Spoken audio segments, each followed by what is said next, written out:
Donc on est au Gala de l'UIM 2017. On va en profiter pour faire un petit retour sur ta saison.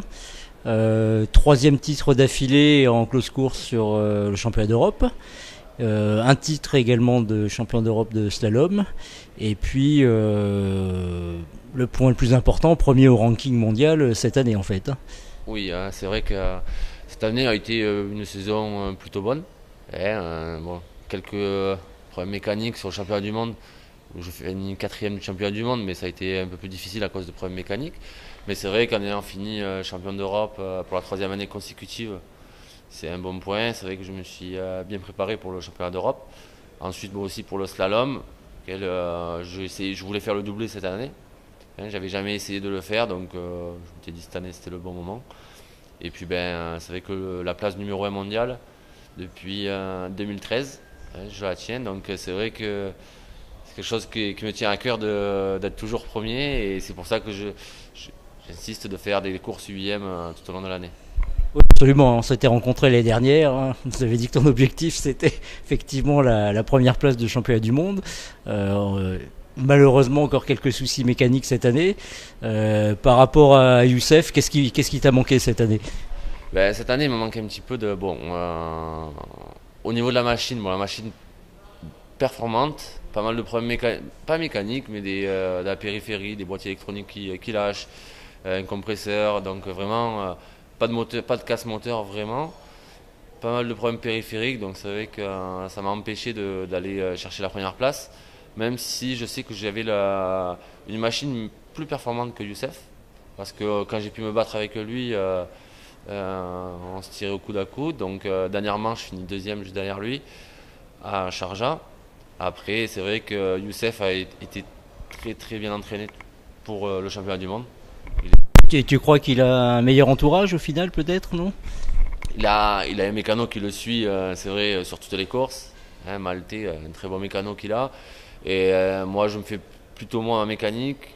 Donc c'est vrai qu'on n'est pas au même piédestal, mais je veux dire, il a eu un très bon entraînement pour le championnat du monde qui m'a manqué un petit peu. Je l'ai ressenti surtout en Chine où j'ai manqué un petit peu d'entraînement. Ça a été dur pour moi souvent les deuxièmes manches, quoi. Ouais. Tu as pu t'entraîner à Dubaï comme l'année dernière, non? Non, l'année dernière j'ai roulé un petit peu à Dubaï, pas énormément. Et après, bon, avec le travail, malheureusement, je pouvais pas trop m'entraîner tous les jours. Donc c'est vrai j'ai eu un petit peu des lacunes là-dessus, et qui ont été rattrapées déjà dès cet hiver où je me suis entraîné déjà bien pour arriver l'année prochaine encore meilleur, quoi, plus près.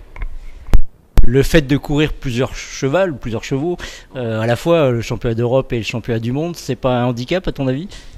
Oui, c'est pas évident, surtout que niveau mécanique, on sait que les mécaniques, c'est quelques heures pour les moteurs, c'est quelques heures pour chaque pièce, donc c'est pas évident. C'est pour ça que cette année j'ai fait un petit peu l'impasse sur le championnat de France.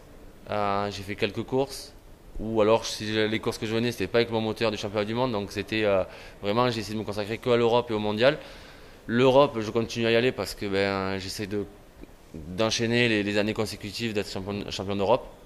Et le mondial, là par contre, je continue jusqu'au jour où je serai champion du monde, quoi, parce qu'il faut y aller. C'est tout ce qu'on peut souhaiter, effectivement. Bon, le bon côté des choses, de faire l'Europe, etc., c'est qu'au final, au ranking, t'es premier quand même. Exactement. C'est là-dessus que aussi, pour ça qu'on continue, c'est pour prendre des points au ranking, parce que c'est important quand même au niveau médiatique, tout ça. C'est vrai qu'on est. On va expliquer un petit peu aux lecteurs ce que c'est que le ranking, peut-être. Le ranking list, en fait, ça correspond que sur les courses UIM. Qui sont sur l'année en cours, donc de janvier à décembre. Voilà, ça comprend les championnats régionaux, les championnats de France, nationaux, que ce soit France, en Italie, toutes les qui sont fédérations UIM, et Europe et monde. Donc c'est vrai que j'ai pu rouler quelques courses en Italie. Voilà, on marque des points. Alors c'est sûr que on va au mondial, on gagne plus de points que si on fait une course régionale. Voilà, une course régionale, c'est 50 points pour le vainqueur, qu'au mondial, c'est 400 points. Donc voilà, donc c'est vrai que j'insiste à continuer les courses UIM, les plus importantes, et pour en prendre le maximum de points. C'est un système qui vient aussi de la moto, ça existe en moto. Ouais, ça existe en moto, au tennis, à l'ATP, donc en moto aussi. Donc c'est vrai que Là, c'est une bonne chose qu'ils ont fait. Ça a été créé en 2013 et c'est quelque chose qui est bien parce que ça permet d'avoir, au niveau médiatique, euh, un petit support en plus. On va parler de la saison 2017, donc championnat du monde visé à fond cette fois-ci, ou tu continues l'Europe également? Et, ça sera les deux. Ce sera toujours les deux cette année. Toujours, on va essayer de conserver le titre à l'Europe. Donc cette année, j'ai deux machines. J'aurai deux machines, donc une machine pour l'Europe et une machine pour le mondial. Parce que je veux vraiment être compétitif en Europe, donc ce sera une machine pas aussi puissante que celle du mondial, mais assez bien. Mais après, pour le mondial, c'est vrai qu'on est en train de préparer un jet qui sera compétitif. On essaye d'être fiable et pour aller taper la première place du championnat du monde que j'attends depuis. C'est tout ce qu'on te souhaite. Voilà. Pour finir sur une autre note, je sais que tu as repris la base de location de Cyril Lemoine. Tu peux nous dire un petit peu comment ça se passe? Et ben voilà, c'est vrai que cette année, on a repris au mois de juin la base à Bormes-les-Mimosas de Cyril Lemoine. Et situé toujours au même endroit en fait, hein. Toujours au même endroit, on n'a rien changé. À l'entrée du port, toujours les mêmes jets quasiment avec renouvelés. Vraiment toujours dans le même contexte. La convivialité, tout ça. Et c'est vrai que ça a été quelque chose en plus. Quelle période? On ouvre du 1er juin au 15 septembre, enfin au 18 septembre exactement. Et donc voilà, c'est vrai qu'on fait des randonnées sur Porquerolles avec des petits déjeuners sur Porquerolles ou sur Saint-Tropez avec des petits déjeuners à Cavalère. On fait un peu tout et c'est vrai que c'est une belle activité auquel je suis moi-même moniteur sur la base. Donc c'est vrai que je vais sur l'eau tout l'été. Cours de pilotage éventuellement pour ceux qui souhaitent? Ceux qui souhaitent, il y a des petits cours de pilotage que je donne qui ne sont pas en plein été. Mais ce sera jusqu'à maximum fin juin et après septembre. Un site web pour ceux qui s'intéressent? Ouais, site web pour la location, c'est www.perezjetlocation.com.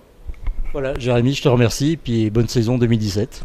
Merci à vous et on va se voir cette année sur les courses.